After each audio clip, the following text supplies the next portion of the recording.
At ease, it's your boy Soul Immortal. Man, we could easily jump into topics about, investing, certain stocks to pick, or any of the things that would involve us putting our time and money into it to make our lives better. But it wouldn't do any good.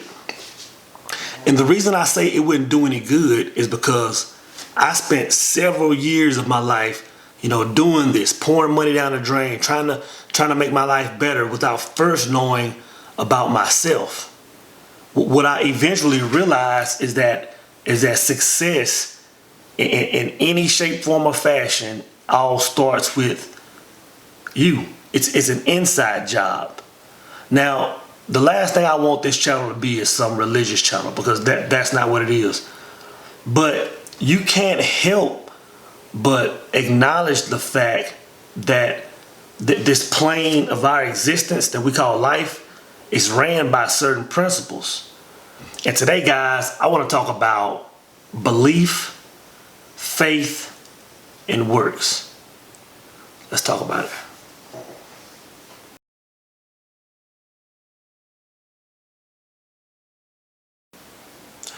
So when it comes down to beliefs, it's all a matter of who or what you're allowing to influence you.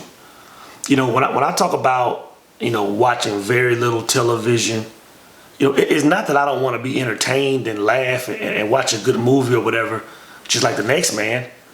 It's that I know that it's going to have an influence on my beliefs. When I talk about having very few people in my life, as far as friends and hanging out and doing all this other stuff, it's not that I don't want to be social. It's not that I don't want to be social. It's that I know that the people I hang around are going to have a direct impact on my beliefs. They're going to influence me in some way, shape, form, or fashion. So that's that, guys. And a prime example, right? I guess about 2 weeks ago, man, I had some guys that I work with. They flew into Dallas, and we were doing some work down here. Now, I just received a package from a friend out of town. They sent me a book. They said I should read it. It's supposed to be a good, self-help style book. And I just took it out the package, and I laid it in the back seat. And the guy that was in the back seat, man, the whole time we were riding, we were going down to Waco, Texas. He was thumbing through the book, which I didn't know this. And when we got to where we were going, he was like, man, I see this book you got. It's like this. It's kind of like this. It's not good, it's pretty much trash, And I'm getting out the car and I'm thinking. And I said, every time I work with this guy, all he talks about is how he hates being married, how his life is just like going to hell, you know what I mean? How he's always, always out of money. And I'm like, why would I let this guy influence me or allow me to make an assumption on what this book is about? And that's one of the main reasons why I limit who I hang around, just because of that. Just being around people, hearing the way they talk, their demeanor, their attitude on life is going to have a direct influence on you guys. Television and radio. Like I said, I love watching movies. But what you got to be careful about with television, man, is yes, it's entertaining, but at the same time, it has a tendency to limit your belief. And really, that's what it's for, in my opinion. It's telling your subconscious that, if you live in this part of town, you're supposed to be and act like this, or if you don't have this kind of schooling, you can only make this much money, or you can only work this kind of job. It's limiting your beliefs in all areas. It's telling you that if you do this kind of job, this is how much money you make. It's telling you that you're supposed to work until 65, and at 65 you're supposed to retire and live off your 401k. One thing I can't stand, and if I am watching TV or if I am listening to like Pandora radio, and those medication commercials come on about treating all these illnesses and treating cancer and all this stuff, as soon as I hear those commercials, man, I kill it. Because it's been proven, man, that these type commercials create more of the illness than it does to do away with it. I know there's a video I'm not sure if that was Bob Proctor a while back, a long time ago. He did a video talking about, when winter comes and all these cold and flu remedy commercials start coming on television, and people just start getting colds left and right because they're putting in your subconscious. You might not have been thinking about a cold or cancer or anything, and you get to watch these commercials over and over, and you're like, you know what? I think I do feel a little sick, and you're creating that reality. That's why when I hear these, man, I kill it as soon as I hear it. Now, one thing about your beliefs, to really understand your beliefs and see where you're at, is to observe your behaviors. You know what I'm saying? For example, and I can go back, man, to several years ago when I went to purchase my first home, man. And in my mind, I just moved to Tyler, Texas, man, and I wanted a nice home, and I would drive through these neighborhoods, man, and I would see these nice homes, and I would be like, what are these people doing to get these type houses, And what would it be like to live in these houses? But I would see like open houses where you can go in and tour the house, and something in me was saying, I can't do that. Like, almost like I'm not worthy of going in there. And that was my belief. See, on one hand, I was saying, you know what, this is what I want. I want this kind of life. I want this kind of home. But my behaviors were telling me what my real beliefs were.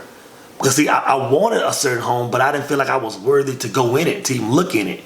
And once I start conditioning my mind and say, you know what, if I want this, I need to be able to experience it. Like, I need to feel worthy of it. And I'm telling you, and I told this story before, I would go look at homes every Sunday.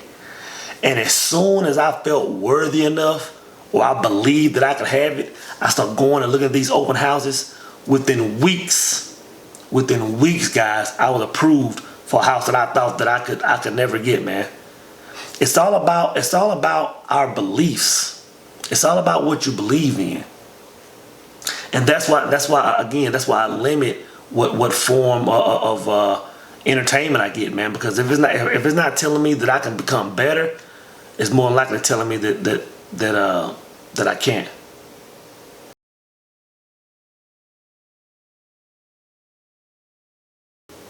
I mean, it's easy to just look at your life and you can see what your beliefs are. Look at your job, for example. Now, it doesn't matter if you've been at your job for several years or if you've been a person that has hopped around from job to job to job. Now, the person that's hopped from job to job to job, right? Look at what you're getting paid. And I guarantee you that all your jobs are within the same range of pay. They're gonna be very close to each other. And that's because that's where your cap is. I remember for years, man, when I got out of the military, I was doing certain things and getting new jobs. And I look back, I said, man, all my jobs are the exact same. I said, I want to make this much, but how are all these jobs I'm getting stand around the same area? And it's because my beliefs and my mind and my heart and my soul, everything in me said that this is where I am in life. Something told me that. I don't know where it came from, but something told me this is where my life was supposed to be. As soon as I trashed that, man, and took the ceiling off my life, I mean, almost overnight, man, I saw my life going up. I saw my income increase. And I was just like, man, I could have, for example, I look at my life right now. Now, in 2 years, 5 years, 10 years from now, when I'm making lots more money from doing who knows what, I'm going to look back at this time right now and say, you know what? Back when I was making X amount of dollars, I could have been making this much way back then. It's like right now, whatever I make in life is where my beliefs are. And I'm constantly trying to recondition myself to more, to remove the ceilings and make more and make more. So yes, how do you change your beliefs? The way you change your beliefs, for one, you need to change your environment. Change the places you hang at, change the people you hang around. Ultimately, you need to change your thoughts. Your thoughts you'll eventually change your behaviors, man. Next, you need to meditate on it. Now, when I meditate on it, and I'll make another video about meditation, man, because meditation is crucial. It's a must. I can't even imagine my life going a day without meditating, and I'll go into that why. But meditating on it, man, seeing yourself in certain situations, that's how you increase your belief. Ultimately, man, you need to experience it. If you think that, say for example, you driving by, if you want a Porsche 911, or if you want, a certain home, you need to experience it. If you want that Porsche 911, man, but you find yourself just driving by the dealership, just looking at it, but you feel like you're not worthy to go in there, then you're not ready for it. Your beliefs aren't there yet. You need to experience it. Pull in there, man. Get in it, man. Talk to a guy about it. Sit in it, man. Smell it. Feel it. Feel the seats, man. Hear the engine. You need to experience it. That's how it becomes real. That's how you increase your beliefs. You need to get to the stage, guys, where you no longer want it, but you have it.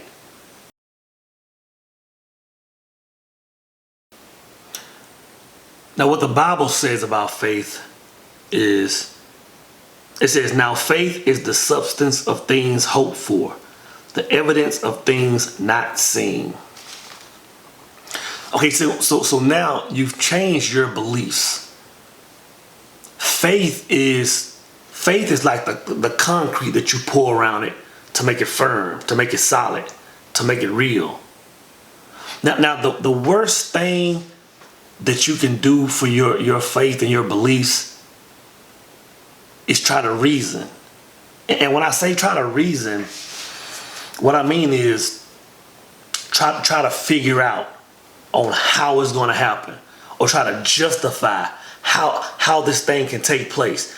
That is the absolute worst thing for faith. And it took me years. It took me years to understand this.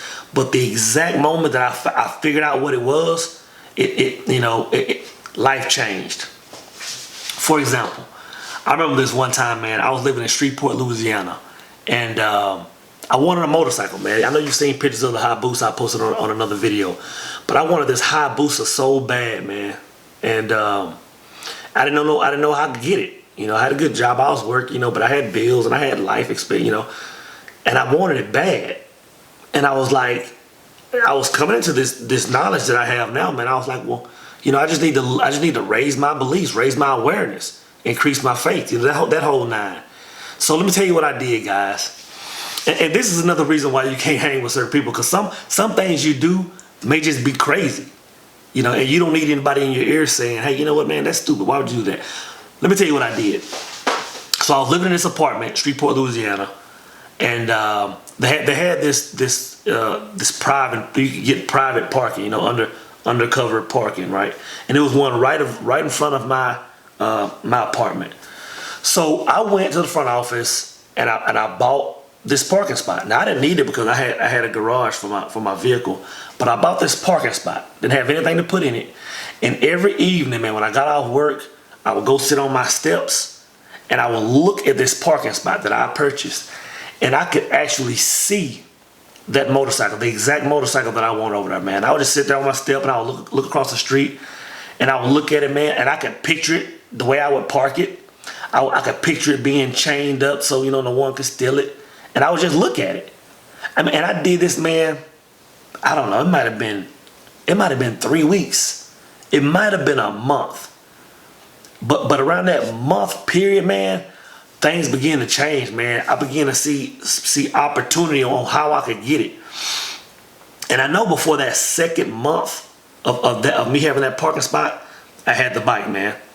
What it just took was faith. Because what I did, when I was sitting there thinking about me having this motorcycle, at first, as soon as I wanted it, the first thing that came up is like, man, okay, I make this much money. Okay, my credit score is here. This. How can I make this work? I can do this. I can do this. I can go this route. I can go this route. And that's what I had to quit doing. I had to quit doing. See, so you're looking for evidence. And what it says is let faith be that evidence. In other words, if I say, you know what, this is what I want a motorcycle in this parking spot. Now, what I don't need to do is say how it's going to get there. What road do I need to take?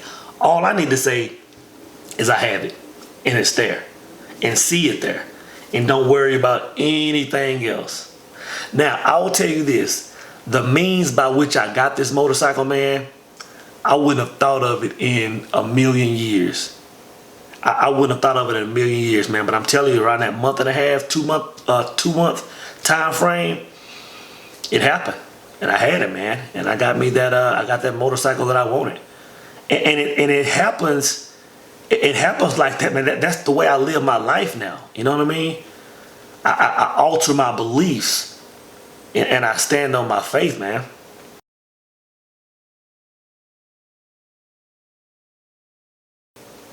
See, when it comes to belief and faith, everybody thinks they have it. You know what I mean? Everybody says, yes, I believe. Yes, I have faith. But you got to understand what's really going on inside of you, right? Say for example, if you've been at work all day, man, and you come home and it's late. Now, when you walk in the house, when you put your hand on that light switch, before you cut that light on, there is absolutely no doubt in your mind that light is going to come on. It's almost like you don't even have to question it. In your mind, you're saying, when I hit this light switch, there's going to be light in the house. And that's what faith is, guys. See, you have to have that exact same assurity that whenever you want something or want to get to a certain point in life, you have to feel that exact same solid feeling of just simply cut a light on. Or for example, you're leaving the mall. You know, you walk into a parking lot and you get your keys out and you're getting ready to hit your button on your alarm to unlock your doors. Now, right before you hit that button, you have absolutely no doubt that when you hit this button, those doors are going to be unlocked. That's a feeling, guys. You can literally feel that inside of you. That surety. I don't know what else to call it, but you can feel that there's going to be absolutely no doubt that that's going to take place. You have to have that exact same feeling with the big things in life. You know what I'm saying? When you want to get that job that's going to make your life and your family's life better, and when you put that application in, when you submit it, you have to walk away like, you know what? I'm sure it's going to happen. Like, you don't need evidence. You don't need to be thinking, well, what about the candidates, man? What about the guys with the big degrees? And what about the guys with this? It doesn't matter. That has absolutely nothing to do with what you're doing.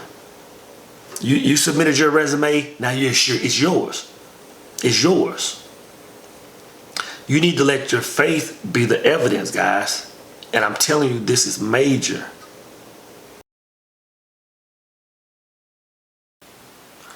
Now, the easiest way or the best example that I can give you on works is the bodybuilder. And it's a no-brainer.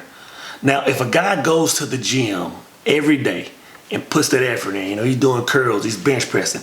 Every day he's in the gym, he's giving 100%. It doesn't matter if he's white, black, tall, short, American, German, African. It doesn't matter. The fact that he's putting that work in, he's going to get a result. And there's a reason behind that, guys. And it's because there's power in work. Now the Bible says that faith without works is dead. And it makes sense because work is like the motor behind the whole process. And again, it's easy to talk about, it's easy to show you how works affect the guy who's in the gym, but it's the same thing in life, period. Prime example, guys. Let me tell you about my last two jobs, or my last job and my current job, right?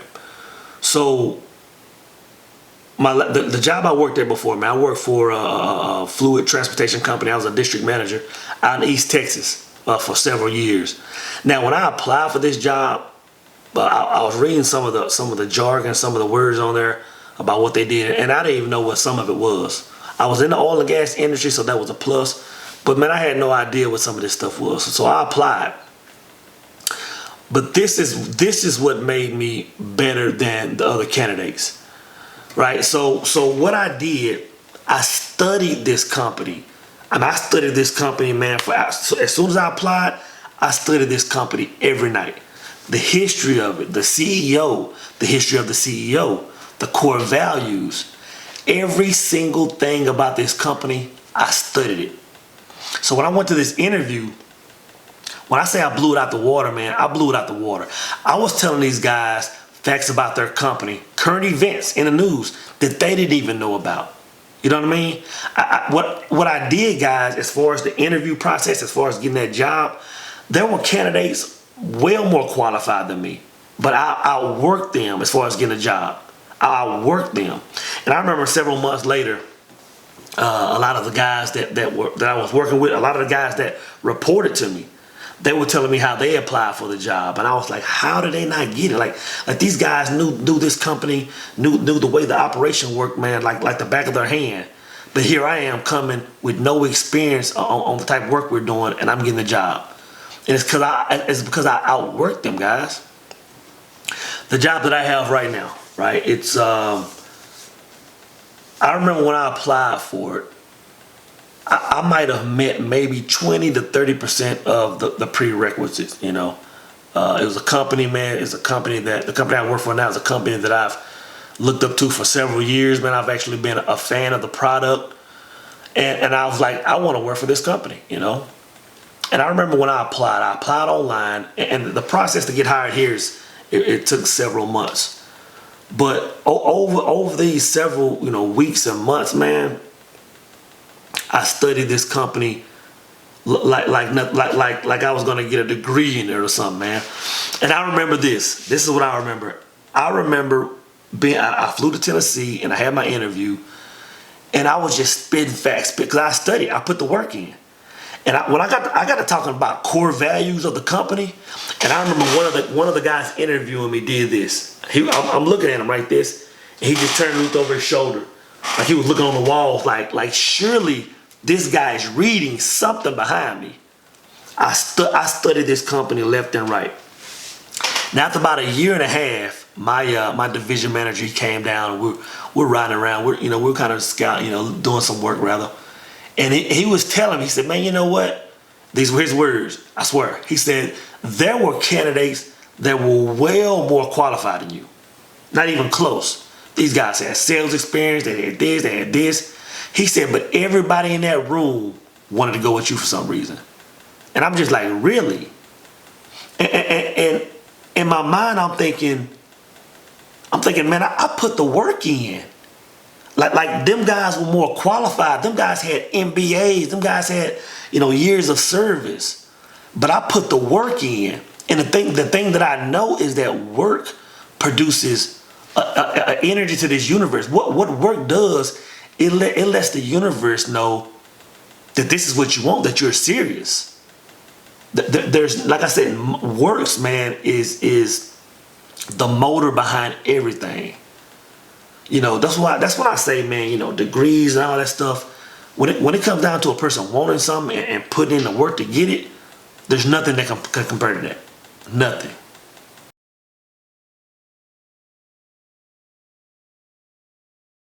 So, in a nutshell, guys, just know that there are no limits in this world. And I hate even saying that. I hate saying it. I hate hearing myself say it because it sounds so cliche. It sounds so weak. It sounds like something everybody says. But man, I'm telling you, there are no limits. It's all about your belief. It's all about your faith. And it's all about your works. The Bible says, study to show yourself approved. You have to put the work in. You know what I'm saying? Like a few of you guys have asked me about, certain stock questions and all that stuff. See, I could easily say, hey, you know what? These are the stocks I picked, and we did this, and I got out here, I went in here, and I made this money. I could easily do that. But see, this is what I did. For years when I was investing and I was losing, I couldn't make a dollar. What I was doing, man, I was watching Bloomberg, or I was going to certain websites, and I was trying to see what these guys were picking. I'm like, okay, you picking Tesla? I want to get Tesla too. And these guys could win, and I would lose because I wouldn't. It came down to works. As soon as I started staying up late nights, and I'm looking at certain stocks, and I'm looking at the performance, just me putting that work in. I'm not some financial guru. I'm not some stock guru, but just me putting that work in constantly. It has to produce a certain result. It has to. So as long as I'm putting work in anything I do, it has to produce a certain result. Look at YouTube. So I started my YouTube channel, right? I have to put the work in. Like I have to do some research. I'm reading books trying to get more knowledge. I'm spending hours editing. That's work. When you do that, certain things come from that. There's no way around it, guys. Like I say, man, there are just principles that you need to learn. And like I say, for years, I was just like, I just want to win. And I'm doing everything I can do to win. I'm trying to emulate other people. I'm invested. I'm doing this. And it just wouldn't work. Nothing would pan out. Nothing would pan out. It wasn't until I looked inside myself and identified my beliefs, my faith, and start putting the work in. Life changes, guys. And when I say it'll change overnight, it will change overnight. I hope this video has helped you in some way, man. It's your boy Soul Immortal, and I'm out.